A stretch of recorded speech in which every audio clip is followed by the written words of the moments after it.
नमस्कार दोस्तों, एक बार फिर एक नए वीडियो के साथ मैं हूं जी जायसवाल। आप देख रहे हैं टारगेट इज पॉसिबल। दोस्तों, आज के इस वीडियो के माध्यम से ऐसे कॉमन सर्विस सेंटर संचालक जो आधार यूजर पे वर्क कर रहे हैं उन लोगों के लिए बहुत ही इंपॉर्टेंट जानकारी मैं लेकर आया हूं। यहाँ पे मैं आप लोगों को बता दूं कि आज के इस वीडियो में आप लोगों को क्या बताने वाला हूँ। दोस्तों, जितने भी आधार यूजर पे ऑपरेटर वर्क कर रहे हैं जिनका बार बार डेटा रिजेक्ट हो जा रहा है किसी न किसी कारणवश, अगर वे लोग इस वीडियो को शुरू से लेकर अंत तक वॉच कर लेंगे तो आने वाले समय में उनका एक भी डाटा रिजेक्ट नहीं होगा। उनका हर एक अपडेट किया हुआ फाइल सक्सेसफुली बन के आ जाएगा।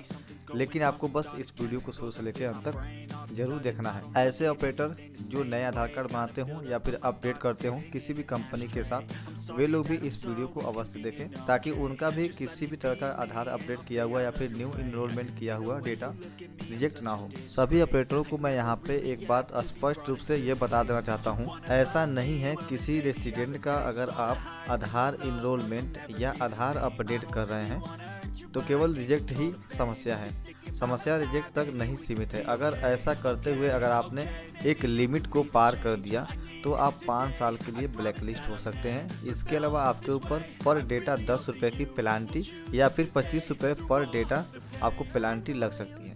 तो ये सबसे बड़ी समस्या है, पेनाल्टी तथा डेटा रिजेक्ट ना हो। इससे कैसे बचा जाए, यहाँ पे मैं पूरी जानकारी इंक्लूड करूँगा। अगर आप वाकई में आधार ऑपरेटर हैं तो इस वीडियो को अवश्य देखेंगे। सबसे पहले आप लोग यहाँ पे देखेंगे एक लिंक दिया गया है गैजेट्स अपडेट हिंदी।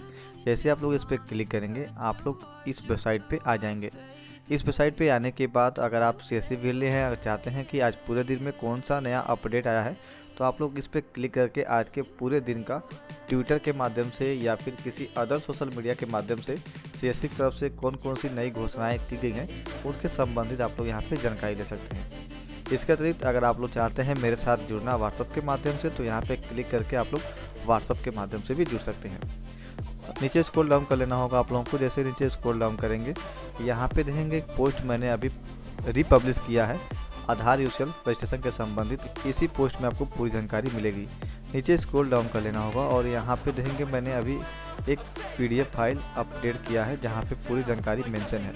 इस जानकारी को मैं आप लोगों को विस्तार पूर्वक समझाने वाला हूँ कि कैसे आप लोग बच सकते हैं और कैसे आपका डेटा बार बार रिजेक्ट नहीं होगा। तो यहाँ पे मैं फुल फॉर्मेट में आपको दिखा दे रहा हूँ। थोड़ा सा इसे मैं जूम आउट कर लेता हूँ। यहाँ पे देख सकते हैं UIDAI स्टैंडर्ड सर्टिफिकेट एरर। दोस्तों, यहाँ पे जो मैं जानकारी देने वाला हूँ वीडियो काफ़ी लंबा हो सकता है तो कृपया आप लोग थोड़ा धैर्य बना के इस जानकारी को अवश्य ले लीजिएगा। तो यहाँ पे देखेंगे सबसे फर्स्ट में क्या है, UIDAI standard certificate error. Documents error first में क्या आता है, missing fraudulent documents use for Aadhaar enrolment update should be not tampered such as over writing editing superimposed details without any attested by authorising authority etc। तो यहाँ पे कहने का मुताबिक ये है कि आप लोग ऐसे किसी डॉक्यूमेंट्स का उपयोग न करें। मैं आप लोगों को ट्रांसलेट के माध्यम से दिखा दे रहा हूँ। ओवर राइटिंग एडिटिंग प्राधिकारी आदि द्वारा किसी भी सत्यापन के बिना इस तरह के डॉक्यूमेंट्स आप लोग अपलोड मत करें। यहाँ पे UIDAI के द्वारा साफ निर्देश शब्दों में बता दिया गया है कि अगर आप ऐसा करते हैं तो आपका सस्पेंशन फॉर रीट्रेनिंग, इसके अलावा पर पैकेट 10,000 रुपये की पेनाल्टी देनी होगी। यहाँ पे सस्पेंशन रीट्रेनिंग का मतलब क्या होता है कि आपके जो CFE सर्टिफिकेट है उसे सस्पेंड कर दिया जाएगा और आपको दोबारा से एग्जाम देना होगा। इसके अलावा यहाँ पे दिया गया है सस्पेंशन फॉर 5 ईयर, यानी आपको 5 साल के लिए ब्लैक लिस्ट कर दिया जाएगा। आप लोग किसी भी तरह के आधार के कार्य में आधार ऑपरेटर के रूप में कार्य नहीं कर पाएंगे। यहाँ पे भी 10,000 रुपये की पेनाल्टी पर पैकेट के हिसाब से देनी होगी। अदर एरर में यहाँ पे बताया गया है poor quality documents scanning should be done properly so that documents is visual clearly and not blur. Invalid documents में क्या है, always have to accept documents listed in the valid list. UIDAI के द्वारा जो डॉक्यूमेंट सजेस्ट किए गए हैं list है उसके अनुसार ही आप लोगों को डॉक्यूमेंट्स अटैच करने होंगे। इसके अलावा जो भी डॉक्यूमेंट्स आप लगाएं उसे ओरिजिनल फॉर्मेट में ही स्कैन करें। Demography data mismatch, always enter correct data in demography fields and as per document submitted by resident, make sure that the resident verify all the demography detail entered by the operator at the time of enrolment. जो भी जानकारी resident के documents में है उसी जानकारी को आप लोग सटीक और सही भरें, उसमें से कुछ मिसमैच ना करें। जो भी जानकारी रेसिडेंट के डॉक्यूमेंट्स में उसी जानकारी को ही मेंशन करें न्यू इनरोलमेंट करने के दौरान या फिर अपडेट करने के दौरान। इस कारण से आपका बार बार रिजेक्ट होता है। तो यहाँ पे देखेंगे इस तरह की समस्या अगर आपने 30 या उससे अधिक बार किया तो यहाँ पे प्रति पैकेट 25 रुपये का पेनाल्टी आपको देना पड़ेगा। इसके अलावा यहाँ पे भी आपको रीट्रेनिंग के लिए भी भेज दिया जा सकता है और आपका आईडी बंद कर दी जाएगी। अब नीचे स्क्रॉल डाउन करेंगे तो यहाँ पे आप लोग देखेंगे error in UIDAI standard format certificate. जो फॉर्मेट UIDAI की तरफ से जारी किया गया है आधार अपडेट के लिए या फिर संशोधन करने के लिए, उसमें किस तरह की गलती नहीं करनी होगी इसकी जानकारी आप लोग देख लीजिए। क्रॉस साइनिंग, स्टैंपिंग मिसिंग और resident photo not on standard format, invalid issuer, VAO, AAO, PDO, मुखिया of DOB, village secretary, issue date missing, resident signature thumb impression missing, certifier details missing, incorrect, poor quality stump.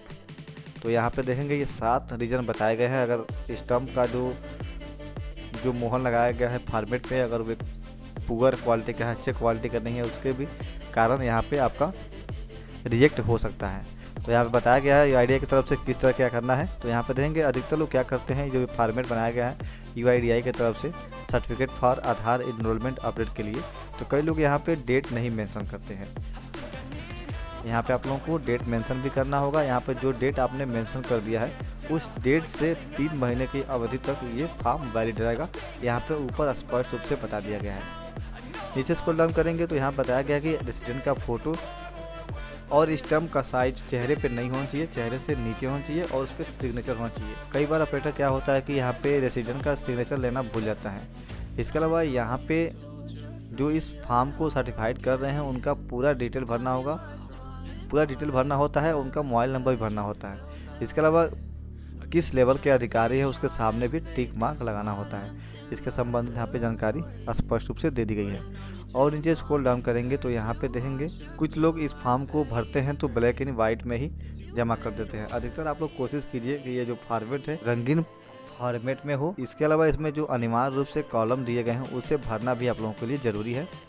और यहाँ पे resident का signature भी आप लोगों को कराना होगा।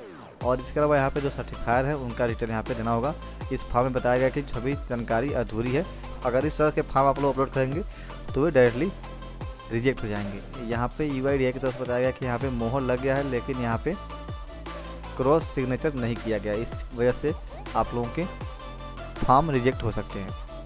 और नीचे स्क्रॉल डाउन करेंगे तो यहाँ पे रहेंगे ये एज प्रूफ के लिए जो डॉक्यूमेंट दिया गया है ये वैलिड नहीं है, इसे मान्य नहीं किया जाएगा। तो इस तरह के एज प्रूफ आप लोग मत लगाया कीजिए, इस पे भी आप लोग ध्यान रखा कीजिए। यहाँ पे जो सिग्नेचर है इन्होंने जो किया है ये मोहर के नीचे करना चाहिए था, इन्होंने फ़ोटो पे ही कर दिया, क्रॉस नहीं किया है। इस वजह से भी ये डॉक्यूमेंट्स वैलिड नहीं है, आपका डेटा रिजेक्ट हो सकता है।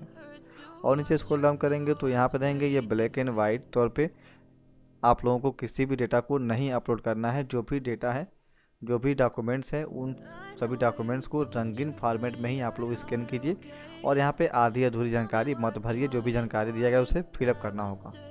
इसके अलावा यहाँ पे आप लोग देखेंगे इस तरह के डॉक्यूमेंट्स नहीं लगेंगे। यहाँ पे देंगे फ़ोटो का साइज, फाइल का साइज़ कुछ और है, फ़ोटो बाहर निकल गया इस सेक्शन से, तो इस तरह के भी डॉक्यूमेंट्स रिजेक्ट किए जा सकते हैं।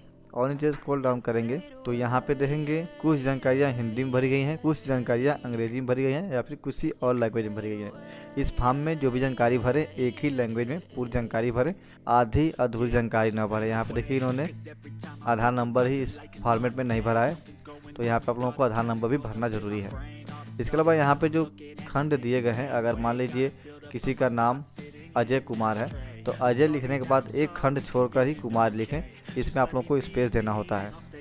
और नीचे स्क्रॉल डाउन करेंगे, इसके अलावा यहाँ पे देखेंगे बताया गया है कि यहाँ पे पंचायत का मोहर लगवाना चाहिए, यहाँ पे सेक्रेटरी का मोहर लगा दिया गया है, इसलिए ये वैलिड नहीं है। और नीचे स्क्रॉल डाउन करेंगे तो यहाँ पे बताया गया है कि आप लोगों को check in the issue date is mention आप लोगों को अनिवार्य रूप से करना जरूरी है। अगर आप लोग यहाँ पे डेट नहीं दर्ज करेंगे तो भी आपका ये डेटा रिजेक्ट हो जाएगा। और नीचे स्क्रॉल डाउन करेंगे तो यहाँ पे बताया गया है कि रेसिडेंट ने यहाँ पे अपना सिग्नेचर नहीं किया है, इस वजह से भी ये रिजेक्ट हो सकता है। और यहाँ पे जो स्टाम्प लगाया गया है इस बीच में सिग्नेचर भी नहीं किया गया है, इस वजह से भी रिजेक्ट किया जा सकता है। इसके अलावा यहाँ पे देखेंगे सर्टिफाइड डिटेल्स इज इनकम्प्लीट। तो यहाँ पे जो सर्टिफाइड डिटेल है इसे आप लोगों को पूरी तरह से भरना होगा, आधी अधूरी जानकारी नहीं देनी है। यहाँ पे देंगे in the case stamp of certified is not readable. तो यहाँ पे देंगे आधी अधूरी स्टाम्प है, इसमें यहाँ पे थोड़ा सा छूट गया है। अगर आप लोगों के पास ऐसे फॉर्म आते हैं जहाँ पे आधी अधूरी मोहर लगा हो, उस फॉर्म को आप लोग लौटा दीजिए और स्पष्ट रूप से मोहर दिखता हो, उस पर ही आप लोग रेसिडेंट के डेटा में अपडेट कीजिए या फिर न्यू इनरोलमेंट कीजिए, अन्यथा ये भी डेटा रिजेक्ट हो जाएगा। यहाँ पे बीच बीच में बता भी दिया गया है UIDAI की तरफ से, आपको चाहे तो इस PDF फाइल को यहाँ से डायरेक्टली लेकर स्पष्ट रूप से देख सकते हैं, अपने दुकान पे चिपका भी सकते हैं। इसके अलावा यहाँ पे दिया गया है कि देखिए in the case over writing, इस फॉर्म में किसी भी तरह का ओवर राइटिंग नहीं होना चाहिए, गोजापाती नहीं होना चाहिए। अगर किसी भी तरह का गोजापाती या फिर ओवर राइटिंग किया गया है वह फॉर्म निश्चित रूप से रिजेक्ट हो जाएगा। तो इसका भी आप लोग ध्यान रखिए, अपने हाथों से ही इस फॉर्म को भरा कीजिए और कैपिटल लेटर में भरा कीजिए। तो ये जानकारियाँ थी आधार UCL चलाने वाले जितने भी आधार ऑपरेटर हैं या फिर आधार इनरोलमेंट में कार्य करने वाले आधार ऑपरेटर हैं, चाहे CSC के माध्यम से हो या फिर किसी भी संस्था के माध्यम से आधार में वर्क कर रहे हैं, वे लोग इस जानकारी को एक बार अवश्य ले लें, अन्यथा आपके भी लगातार ऐसे ही डेटा रिजेक्ट होते रहेंगे और आपको समस्याओं का सामना करना पड़ सकता है। अगर आपका डॉक्यूमेंट्स क्वालिटी से भरपूर है और डॉक्यूमेंट सही है तो वे आधार जल्द से जल्द बन के आ जाते हैं, उसमें किसी भी तरह की कोई समस्या नहीं होती है, चाहे वे अपडेट को लेकर हो या फिर आधार इनरोलमेंट को लेकर हो। तो ये थी जानकारी, आप लोगों को कैसी लगी वीडियो के माध्यम से कमेंट करके जो बताइएगा।